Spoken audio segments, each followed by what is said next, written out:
오늘 구약 출애굽기 32장 이하의 말씀은 애굽에서 종살이하던 이스라엘 백성들을 구원하사 가나안 땅으로 인도하신 가운데 이 백성들이 광야로 나와 오히려 하나님 아닌 금송아지를 만들어 섬긴 일을 다루고 있습니다. 모세는 시내산에 올라 하나님의 율법과 십계명을 받고 있는 상황이었고요. 이 백성들은 모세를 기다리고 있었습니다. 본문 출애굽기 32장 1절은 이렇게 시작합니다. 백성이 모세가 산에서 내려옴이 더딤을 보았다. 산에 올라가 하나님의 말씀을 받고 있는 모세와 그 평지에서 모세를 기다리는 이들에게는 초조함과 불안함이 이어졌습니다. 그래서 그들이 말합니다. 아론에게 말이죠. 우리를 위하여 우리를 인도할 신을 만들어 달라. 모세가 도대체 어떻게 되었는지 알지 못하기 때문이다. 주님이 베풀어 주신 은혜, 애굽에서 나와 홍해를 지나고 광야에서의 만나의 사건과 그리고 하나님의 인도하심이라고 하는 분명한 체험이 이제는 저 멀리 아득히 사라지고 있었습니다. 이 백성들은 자기들을 구원하신 하나님의 뜻에 관심이 있는 게 아니라 오로지 지금 자신들을 위해 자신들의 필요를 위하여 하나님이 계셔야 되겠다라는 생각을 하고 있죠. 새로운 신이라도 말입니다. 자신을 위한 신, 나를 위한 신을 만드는 한이 있더라도 우리에게는 그와 같은 신이 있어야 된다라고 여기는 이스라엘 백성들의 마음을 봅니다. 우리가 생각해야 합니다. 하나님은 우리의 필요 때문에 존재하시는가? 하나님은 나의 필요에 의해서 존재하고 계시는가 생각해야 합니다. 이스라엘 백성에게는 우리를 위하여 우리를 인도할 신, 우리 눈에 보이는 그런 신이면 됩니다. 근데 이게 새로울 것도 없어요. 낯설지 않습니다. 이미 아주 오랫동안 익숙해져 있었던 저들의 삶의 방증이기도 합니다. 무엇에 익숙했나요? 그들은 오랫동안 애굽에서 살았어요. 애굽에서 살면서 그들이 보았던 것은 엄청난 신들의 석상들입니다. 구조물들입니다. 그와 같은 것을 보고 그와 같은 것에 익숙하기에 보이지 아니하시는 하나님, 우리 조상의 하나님, 아무 형상도 없고 아무 형체도 없는 그 하나님이 우리를 인도하셨어. 애굽에서 우리를 건져내셨어. 보이지 않는 하나님은 우리가 인식하고 우리의 지식과 우리의 신앙 안에 자리 잡을 수 없는 허상이 아닐까? 때로 우리는 인생을 살아가며 정말 하나님이 존재하시고 정말 하나님이 계시는가? 이렇게 생각할 때가 있죠. 우리는 지난주에 말씀을 함께 나누었습니다. 이스라엘 백성들에게 그들이 광야에 들어올 때 하나님이 가장 먼저 모세를 통해서 이 백성들에게 주셨던 말씀이죠. 출애굽기 20장 2절로 4절이죠. 나는 너를 애굽 땅 종되었던 집에서 인도하여 낸 내 하나님 여호와다. 너는 나 외에 다른 신을 두지 마라. 너를 위해 새긴 우상을 만들지 말라. 어떤 형상도 만들지 말라. 우리는 지난주에 이 말씀을 함께 나누었습니다. 우리는 무슨 형상을 만드는가? 어떤 하나님의 모습을 만들고 있는가? 그보다 더 중요한 것이 있다 그랬죠? 하나님께서 우리를 만들어 가시고자 하는 모습이 있다 그랬어요. 사도 바울은 이것을 뭐라고요? 우리가 그리스도의 형상을 이루기까지라 그랬습니다. 이스라엘 백성들은 오늘 이것을 가장 첫 번째 잊지 않아야 하고 저들의 기억이 희미해질 때마다 되새겨야 하는 것은 하나님은 우리를 애굽 땅 종되었던 곳에서 인도하여 내신 분이시요 우리는 그 하나님의 형상도 없으심이 그러나 그 하나님이 우리의 전능하신 분이요 우리 조상들의 하나님이심을 고백해야 했습니다. 이것은 명령입니다. 그런데 이 백성들은 이내 우리를 위하여 우리를 인도할 신이 필요하다. 너를 위하여 어떤 형상도 만들지 마라. 너를 위하여 우상 만들지 마라. 너를 위하여 어떤 신도 두지 말아라 라고 하셨는데 이내 얼마 되지 않은 시간 동안에 우리는 이걸 다 잊어버리고 우리를 위하여 우리를 인도할 우리에게 필요한 신을 만들자. 관습이 합리화가 되면 행동이 정당화됩니다. 애굽에서 그들이 알게 모르게 본 것이 있어요. 배워진 것입니다. 습득되어진 것입니다. 태양신 라와, 여신 이시스, 그와 같은 거대한 석상들과 신전들을 바라보면서 애굽의 제국을 이끌어가는 실질적인 힘이 파라오에게 있다는 것을 그들은, 이스라엘 백성들은 똑똑히 보았어요. 그러나 그 모든 것을 무너뜨리시고 이 백성들을 건지사 애굽에서부터 홍해를 건너 광야의 여정을 시작하게 하신 분이 또한 하나님이신데, 그 형상도 그 어떤 것도 없는 그것을 바라보며 과연 하나님이 존재하시는가? 우리는 그렇기 때문에 항상 우리가 보고 있는 그 무엇, 우리가 듣고 있는 그 무엇, 우리가 생각하는 그 무엇이 대단히 중요하다. 여러분, 하루 동안에 무엇을 생각하십니까? 무엇을 보고 계십니까? 코로나 상황에 이와 같은 불가항력적인 순간에도 끊임없이 말씀을 묵상하고 하나님의 말씀이 내 안에서 역사하기를 바라는 많은 성도들, 그러나 세상의 많은 사람들을 바라보십시오. 어찌할 바를 모릅니다. 어떻게 살아가야 할지를 모릅니다. 때로 우리의 삶과 우리의 신앙과 믿음의 모습이 그저 세상의 소식과 세상의 내용으로만 채워져 있지 않을까? 세상에서 보는 것, 세상에서 배워진 것, 세상에서 습득된 것이 합리화가 되어 우리의 신앙적 행동들을 정당화하고 있는 것은 없을까? 교회 오지 말라고 하니까 교회 안 가는 것이고, 예배드리기 어려우니까 예배 못 드리는 것이지, 정당화하고 합리화하고 있지는 않습니까? 오늘 예배를 시작하며 우리는 시편 106편의 말씀을 함께 읽었습니다. 이 말씀은 이렇게 지적합니다. 이 백성들이 호렙에서 송아지를 만들고 부어 만든 우상을 경배하였으며 자기 영광을 풀 먹는 소의 형상으로 바꾸었도다. 애굽에서 큰 일을 행하신 그의 구원자 하나님을 그들이 잊었다. 그렇습니다. 하나님의 형상을 풀 먹는 소의 형상으로 바꾸었어요. 금칠을 하면 뭐합니까? 금을 녹여 만들면 뭐예요? 풀 먹는 소의 형상을 하나님이다. 왜? 그들이 하나님을 잊어버렸다는 거예요. 사랑하는 대사의 신앙가족 여러분, 올해도 3분의 2가 지나갔어요. 이제 불과 3달이면 올해가 마무리됩니다. 하나님 잊어버리셨습니까? 하나님의 전능하심을 잊고 계십니까? 하나님이 여기까지 우리를 인도하시고 우리를 이끌고 가고 계시다는 것을 혹시 잊어버리시지는 않았습니까? 그 하나님이 우리를 여전히 부르고 계시고, 나는 너를 애굽 땅 종되었던 곳에서 인도하여 낸 여호와라. 너는 나 외에 다른 신을 섬기지 마라. 어떤 형상도 만들지 마라. 그렇습니다, 주님. 우리 안에 그리스도의 형상을 이루기까지 오늘 나는 날마다 십자가에서 죽고, 나는 날마다 내 자아는 죽고, 오늘 내 안에 주님만이 살아 계시기를 원합니다의 고백이 저와 여러분에게 남은 올해 2020년 기간 동안에 더욱더 새롭게 이어지기를 주님의 이름으로 축복합니다. 출애굽기 본문 7절은 이렇게 말합니다. 여호와께서 모세에게 이르시되 너는 내려가라. 내가 애굽 땅에 인도하여 낸 내 백성이 부패하였도다.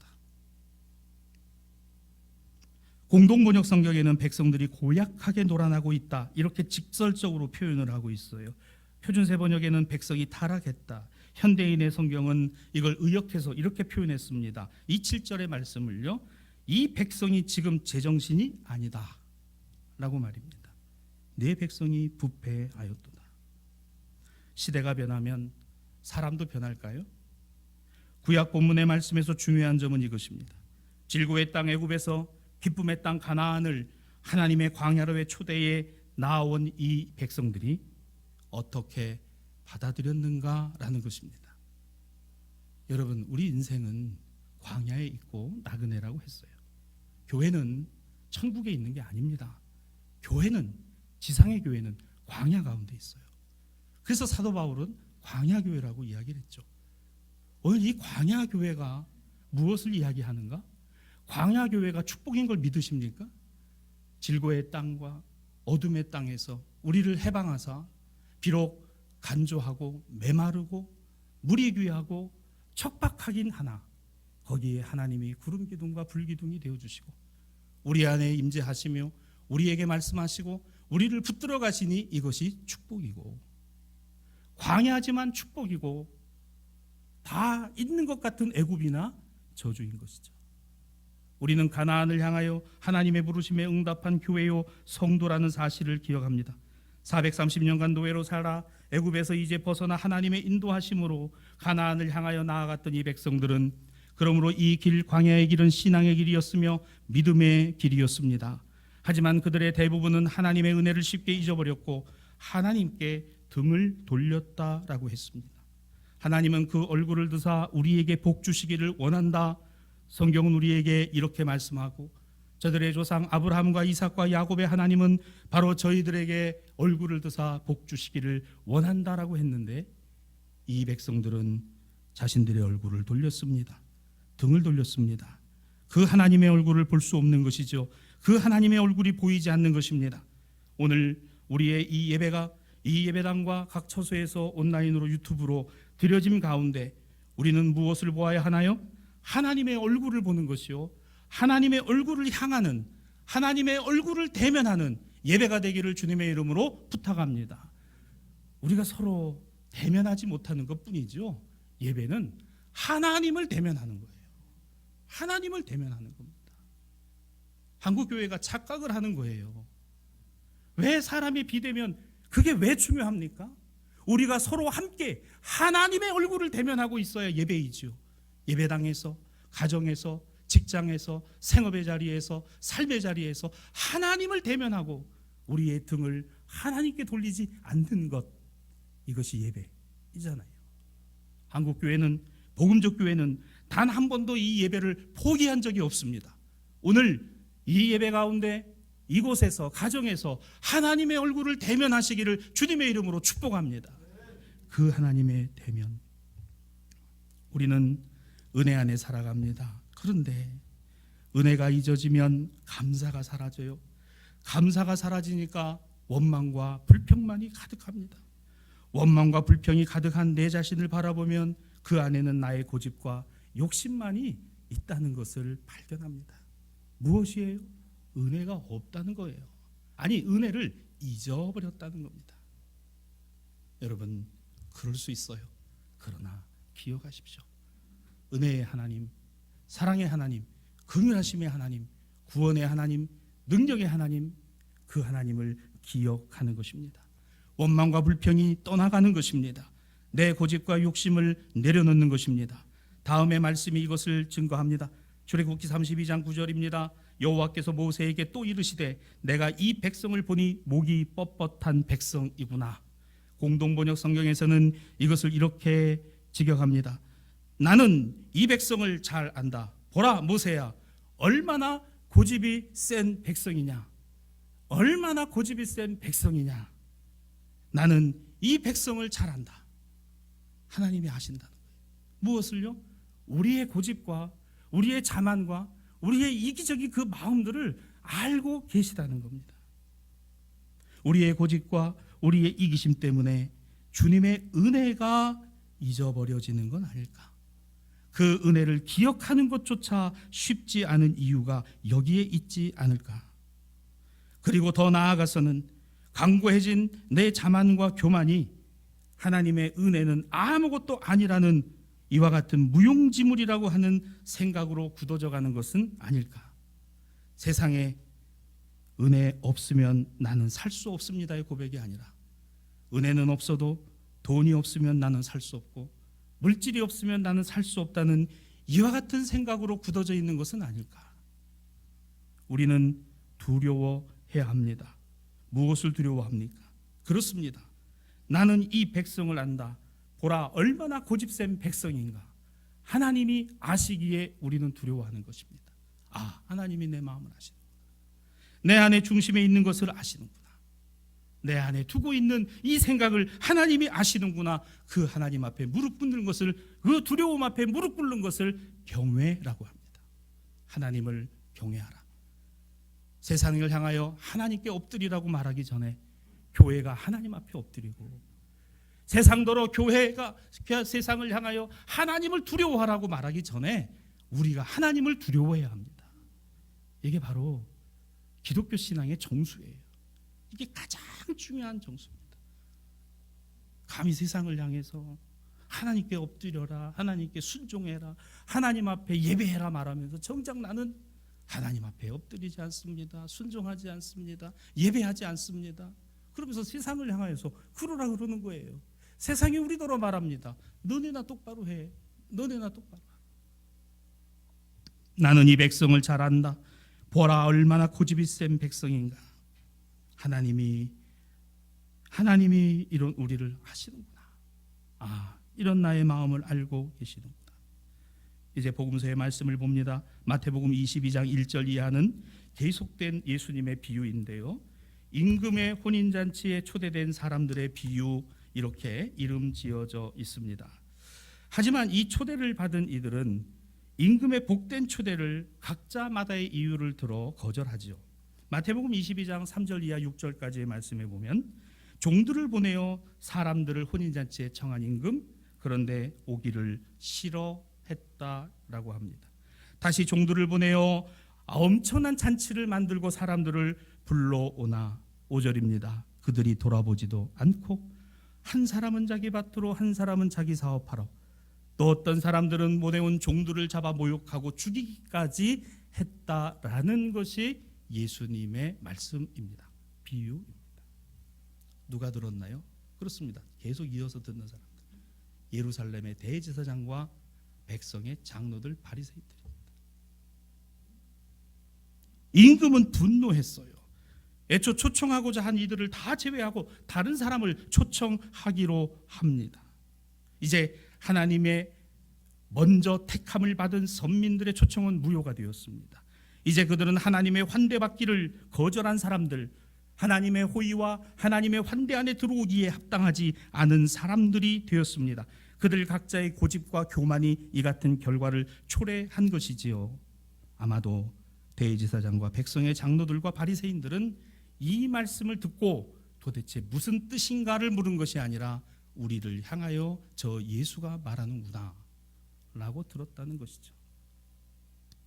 흡사 애굽을 나온 선민 이스라엘, 그들이 바로 처음에 초대에 부르심을 받은 사람들이죠. 그런데 그들이 정작 만들고자 했던 것은 하나님의 형상이 아닌 금송아지의 하나님을 두고자 했습니다.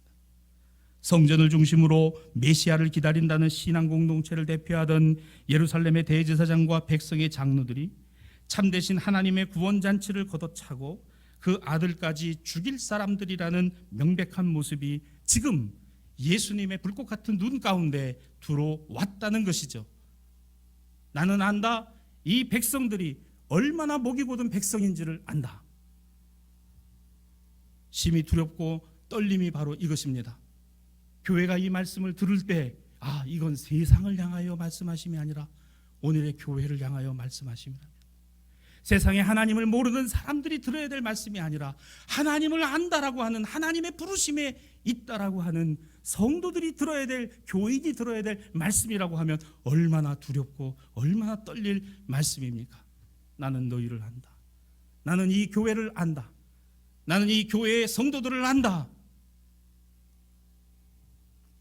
주님의 불꽃 같은 눈 안에 들어와 있다는 것입니다. 예수님의 비유 말씀은 계속 이어집니다. 이렇게요. 10절입니다. 종들이 길에 나가 두 번째로 주인의 명을 따라 악한 자나 선한 자나 만나는 대로 모두 데려왔으니 혼인잔치에 손님들이 가득 찼다. 두 번째로 청함을 받은 사람들, 이제 이들로 그 임금의 아들의 잔치, 혼인잔치가 풍성한 잔치로 탈바꿈이 되었습니다. 저들은 원래부터 초청 대상자가 아니었어요. 이들은 혼인잔치에 초대받기에 합당치 않은 사람들이었던 것입니다. 하지만 이제 임금은 첫 번째 초대에 응하지 않은 그들을 버려두시고 이제는 사람 따지지 않고 가리지 않고 길에 나아가 만나는 사람들에게 모두 이 잔치에 초대하시게 되었으니 아들이 결혼하게 된 기쁨을 당신의 집에서 나누고자 이 자리에 올 수 없는 그들을 불러 그 자리에 들어올 수 있도록 높여주시고 존대해 주시고 환대해 주시고 환영해 주시고 그들을 축복해 주시는 것이 바로 임금 혼인잔치, 임금 아들의 혼인잔치의 자리였다는 것이죠. 참 이 당시에 대제사장이나 바리새인들의 그 반응은 보지 않아도 아마 대단히 충격적인 이와 같은 이야기인 거죠. 여러분 생각해 보세요. 이 말씀은 오늘의 적용을 할 때 주께서 오늘의 교회의 그와 같은 일부의 모습들이 주님 모시기에 합당한 모습이 아니다라고, 너희는 하나님의 구원에서 제외되었고 너희는 하나님의 구원에서 먼 자들이다라고 선포하신다면 여러분 이것을 우리가 용납하고 과연 그렇구나라고 하겠습니까? 우리는 날마다 하나님의 구원과 하나님의 은혜를 점검하고 또한 확인해야 합니다.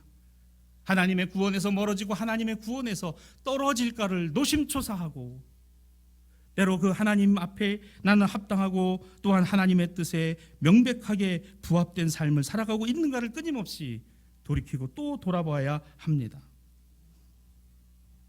귀한 자리, 높은 자리, 대접받는 자리, 내가 찾아가고 내가 만들어간 것 아니라 임금이 종을 보내어 그저 길 가던 우리를 불러 세워 그 집으로 오게 하셨으니 우리로 하나님 자녀가 되게 하시며 우리로 거룩한 성도라 하시며 우리로 교회라 하심입니다. 우리는 원래 하나님 자녀될 자격이 없잖아요. 우리는 원래 성도라고 하는 거룩한 백성이라는 이름을 들을 자격이 없습니다. 우리는 교회가 될 수 없어요. 그런데 그런 우리를 선하거나 악하거나 길 가거나 누구든지 다 내게로 오라. 내가 너희를 쉬게 하리라. 오늘 그 부르심에 우리가 붙들려 왔으니 그런 우리를 자녀라, 그런 우리를 성도라, 그런 우리를 교회라 하심입니다. 그렇게 여기는 사람들, 이것을 아는 사람들은 이 의미가 무엇이라는 것을 알지요. 자, 근데 좀 여기까지면 이제 비유가 여기에서 마무리가 됐다면 간단한데 이어지는 말씀이 좀 이상합니다. 아니, 좀 당혹스러워요. 11절로 13절입니다. 그렇게 온 손님들이 가득한 그 혼인잔치 자리에 주인이 나왔어요. 임금이 나와서 둘러보는데 거기에 딱 한 사람이 예복을 입지 않고 앉아 있는 것입니다. 말합니다. 너는 어찌하여 예복을 입지 않고 여기 왔냐? 그가 아무 말도 못하거늘 13절입니다. 임금이 종들에게 말합니다. 그 손발을 묶어 바깥 어두운 데 내던지라. 거기서 슬피 울며 이를 갈게 되리라. 사랑하는 여러분, 이 말씀을 잘 들으세요. 이 말씀을 마태복음에서 기록하고 마태의 공동체와 초대교회는 바로 이 부분의 말씀을 자신들에게 적용했습니다. 앞에 대제사장과 바리새인과 백성의 장로들 첫 번 부르심을 받은 그들이 들어야 할 말씀이 앞부분이었다면 오늘의 교회가 들어야 될 말씀은 바로 이 부분이라는 거예요. 여기가 가장 중요한 이 비유의 핵심입니다. 예복을 입지 않은 한 사람, 옷을 입지 않은 한 사람, 잔치 자리에 합당한 옷을 입지 않은 한 사람. 아니, 길을 가다가 그냥 붙들려서 불러서 아유 우리 주인님 아들이 결혼을 하는데 잔치가 있으니까 오라고. 아유 나 초대 안 받았는데 지금 우리 초대하니까 가자고 그냥 와가지고 잔치 자리 가득 찼는데 주인이 와가지고 한 사람 예복 입지 않은 한 사람이 있었다는 거예요. 물어보십시다. 물어봅니다. 그 수많은 사람들이 그렇다면 이 한 사람을 빼고 예복을 입었다는 겁니다. 다 예복을 입었다는 거예요. 근데 이 한 사람은 예복을 안 입었다는 겁니다. 언제 준비했어? 어떻게 준비했어? 아니, 이 잔치에 초대장을 갖고 온 것도 아니잖아. 어떻게 예복을 입은 거야?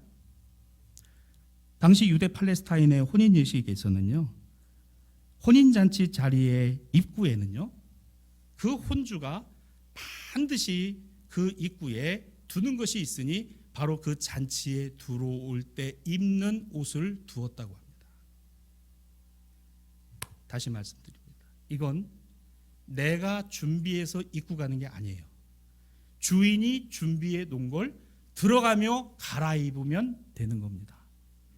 그런데 이 한 사람, 딱 이 한 사람은 그냥 들어갔어요. 그냥 들어갔습니다. 내가 준비한 게 아니에요.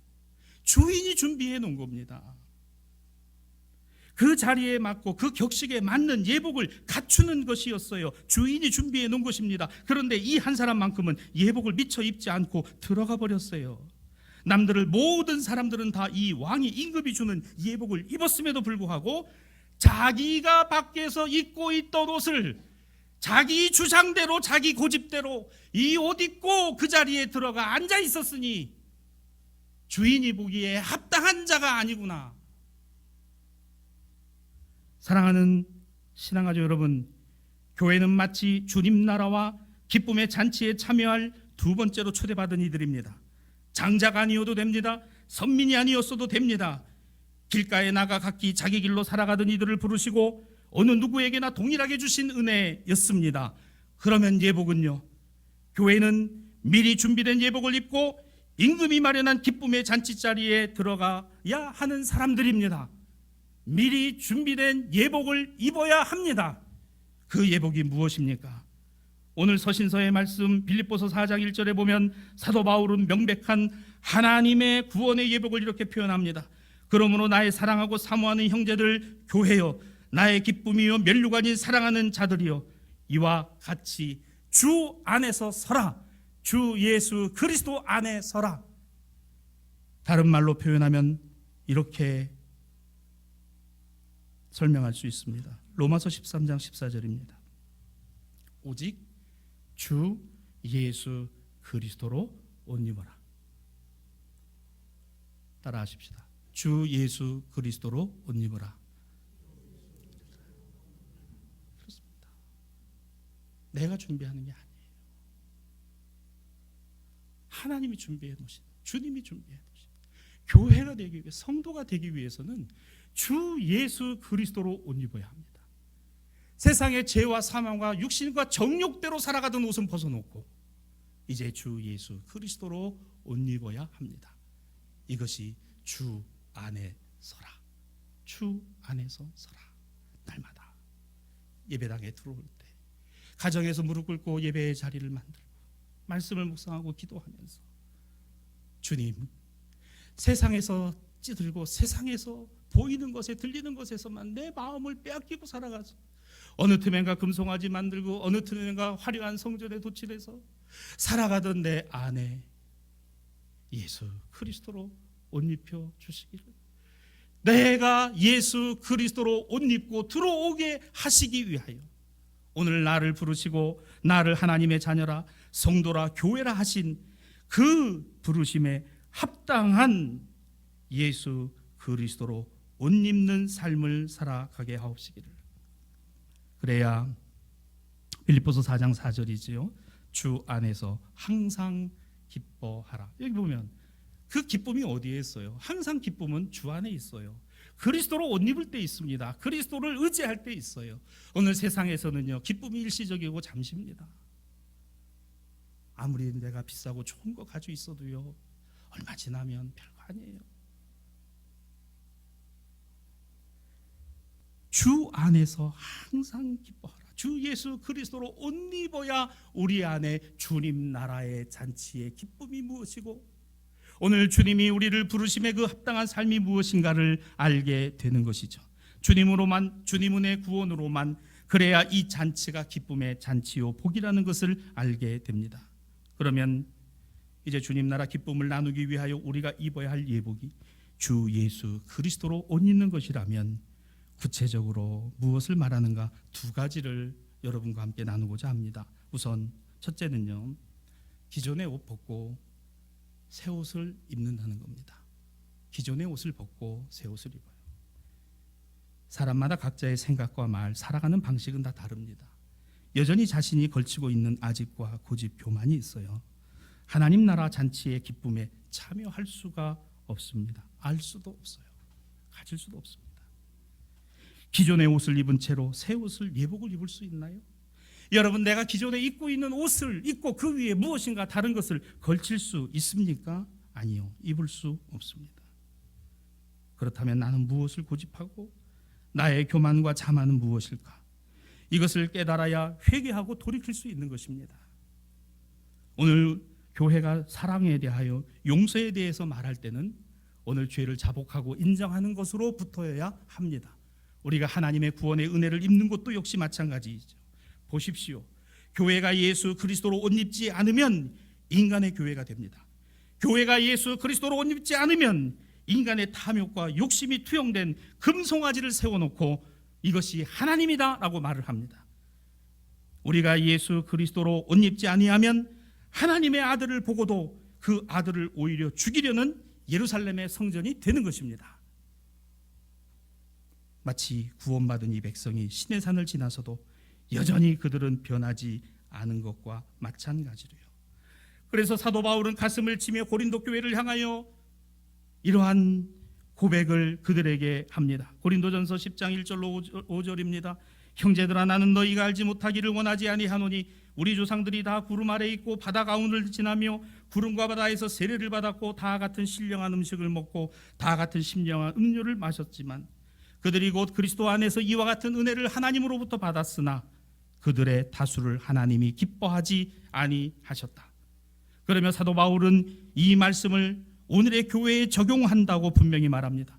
고린도전서 10장 6절, 이러한 일은 우리의 본보기가 되어 우리로 하여금 그들이 악을 즐겨한 것 같이 즐겨하는 자가 되지 않게 하려 합니다. 그렇습니다. 그들처럼 되지 않아야 한다. 하나님의 은혜 안에 있음에도 불구하고 은혜를 버린 자들, 하나님이 얼굴을 들어 복 주시기를 원하였으나 하나님께 얼굴을 돌리고 등을 보인 자들, 그와 같은 자들이 되지 않으려면 예복을 입어야 합니다. 주 안에서 서라. 그리스도 안에 서라. 예수 그리스도의 옷을 입으라. 그러므로 두 번째입니다. 주님 나라의 기쁨에 참여하기 위하여는 우리는 초대에 합당한 모습을 살아야 합니다. 부르심에 합당한 삶이 있어야 합니다. 이와 같은 모습이 우리 안에 이루어져야 하니 이것을 그리스도의 형상이라고 합니다. 다시 서신서의 본문이죠. 빌립보서 4장 8절입니다. 형제들아, 무엇에든지 그러므로 참되며 경건하며 오르며 정결하며 사랑받을 만하며 칭찬받을 만하며 무슨 덕이 있든지 무슨 기름이 있든지 이것들을 생각하라.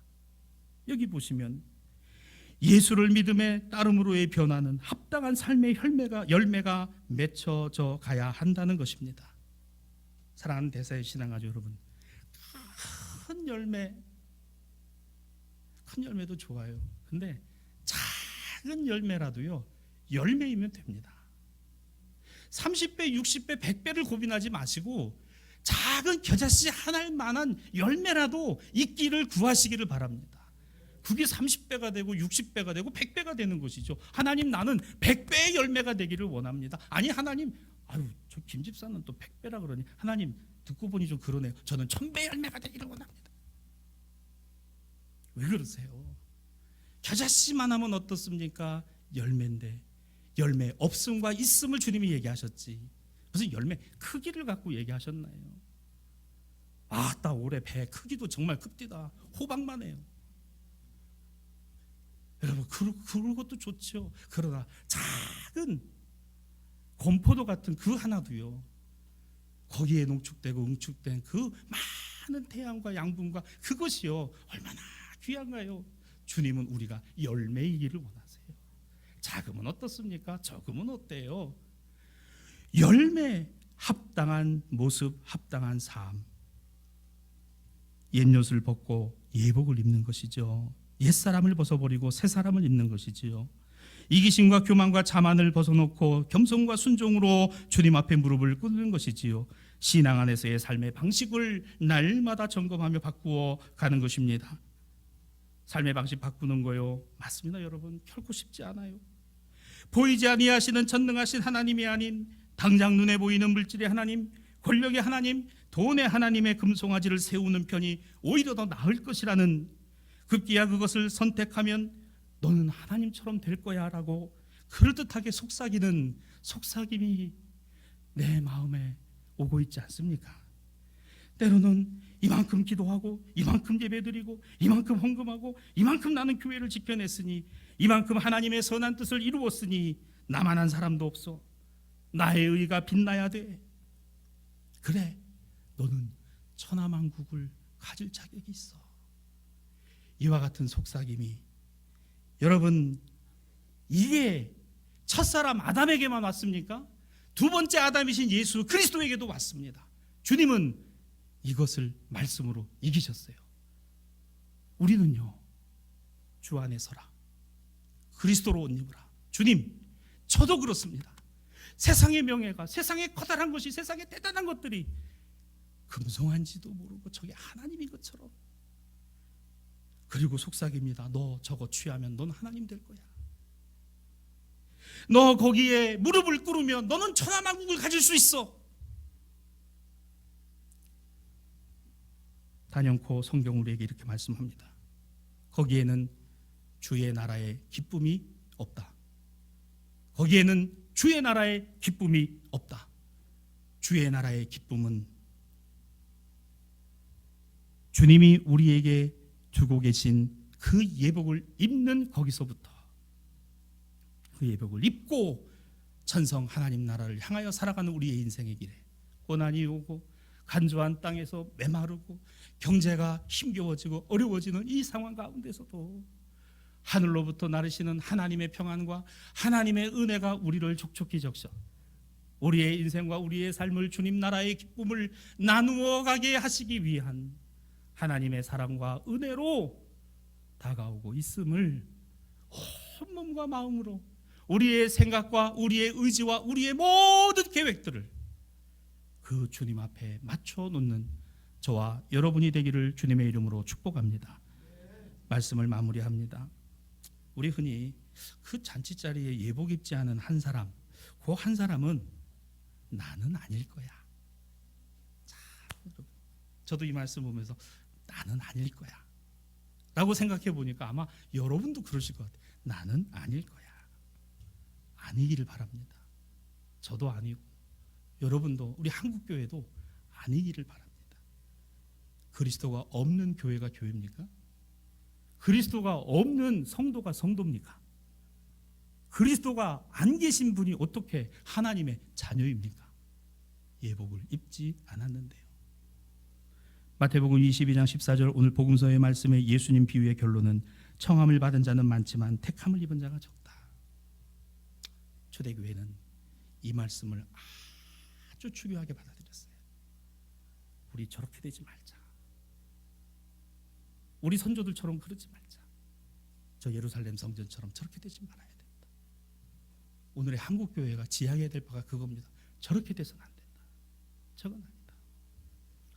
사랑하는 여러분, 예복을 입지 않은 그 한 사람이 내가 아닐까? 이제 우리는 우리 자신들을 돌아보고 냉정하게 점검해야 합니다. 우리 믿음의 모습을 돌아볼 때입니다. 올해도 이제 이달을 지나면 2달 후에 마무리가 됩니다. 지금 우리의 모습은 어떠한가요?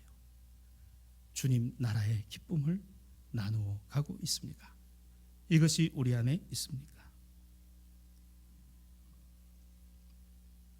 하나님은 인간의 모습을 하셔도 하나님이시지만 인간은 하나님의 모습을 하는 순간 그는 하나님 될 수 없습니다.